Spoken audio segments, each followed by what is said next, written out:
Ekitongole ky'ebigezo mu ggwanga ki UNEB kyafulumizza enteekateeka y'abayizi mu bibiina ebyakamalirizo okuwandiika ebigezo byabwe.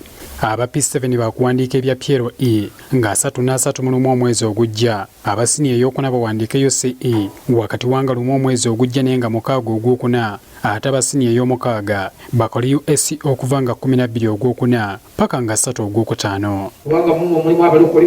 Ensengeka y'okukola ebigezo olwafulumiziddwa ab'amasomero agamu ne batandika enteekateeka z'okusabira abayizi nga babawa eri Katonda. Musabidde Mukama Katonda akola ebyamagero. Tukoze omukolo guno ogw'okusabira abaana baffe betuteeseteese obulungi bagenda okukola ebigezo by'akamalirizo ebya siniya 4.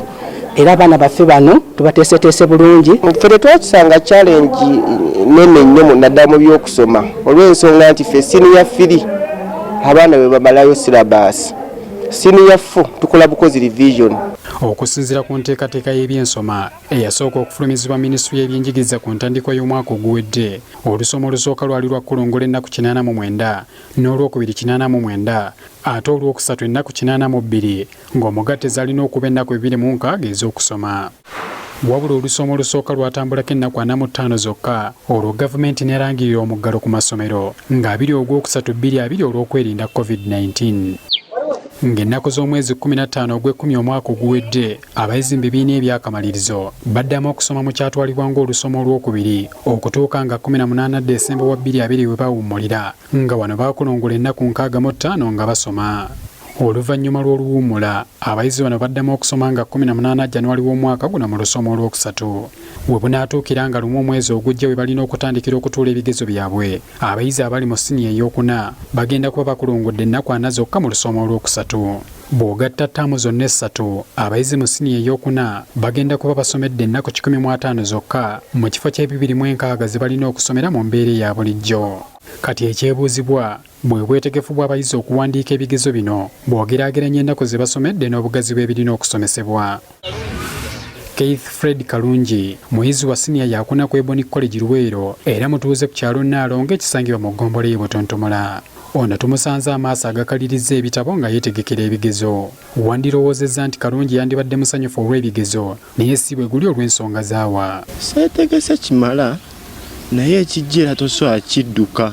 Embeera tebadde nnungi. Abamu ffe mu byalo tetusomye, twakadda ku ssomero mwezi gumu teguweze wadde ennaku endala era babadde fiizi bakugoba leero noddayo enkya nodda ne bakugoba obulamu bwe butyo. Mu kiseera ky'omuggalo, abayizi abamu baasigala basomera ku radio ne TV, so nga abandi ebisomesebwa baabisanganga mu mpapula z'amawulire ssaako yintaneeti. Kyokka Kalungi agamba nti bino byonna byamulimittala. Era nabiwulidde na ku ssomero kubanga mbu baayise abaana okusomera ku TV, ku mawulire, ku radio, naye radio tetulina waka, tetulina mawulire. Ndudde nkulidde kuno e Luweero naye sirabangako n'abatunda mawulire.